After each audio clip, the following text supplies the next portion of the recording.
বাংলাদেশে খেলতে আসছে না ভারত, এ নিয়ে বিস্তারিত থাকছে পুরো ভিডিওতে।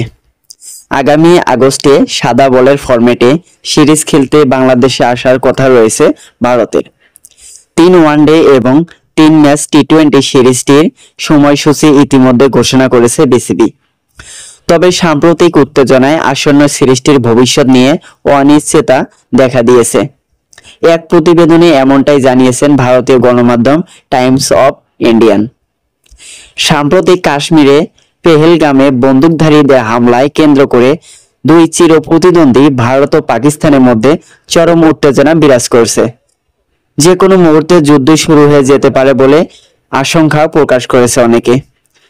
প্রতিবেশী বাংলাদেশের সঙ্গে বেশ কয়েক মাস ধরেই শীতল সম্পর্ক চলছে ভারতের। এর মধ্যে নতুন করে উত্তেজনা আরো বেড়েছে। এমন প্রেক্ষাপটে আগস্টে ভারতীয় ক্রিকেট দলের বাংলাদেশের সফর অনিশ্চয়তার মুখে পড়েছে। এই সফরে ক্যালেন্ডার অংশ পূর্ব নির্ধারিত হলেও এখনো কিছু চূড়ান্ত হয়নি। বর্তমান পরিস্থিতির কারণে ভারতীয় দল যে বাংলাদেশ ওয়ানডে ও টি-20 সিরিজ খেলতে যাচ্ছে না, সেই সম্ভাবনাই বেশি।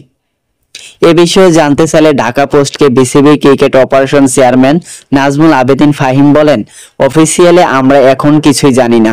আমাদের প্ল্যান যেভাবে ছিল সেভাবেই আছে। আমরা আশা করছি ঠিক সময় সিরিজটি হবে।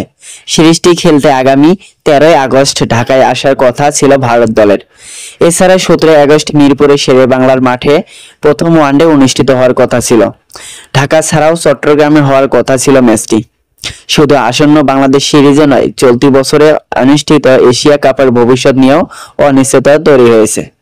যদি এখনো ভারতীয় বোর্ডের আনুষ্ঠানিক কোনো বক্তব্য পাওয়া যায়নি।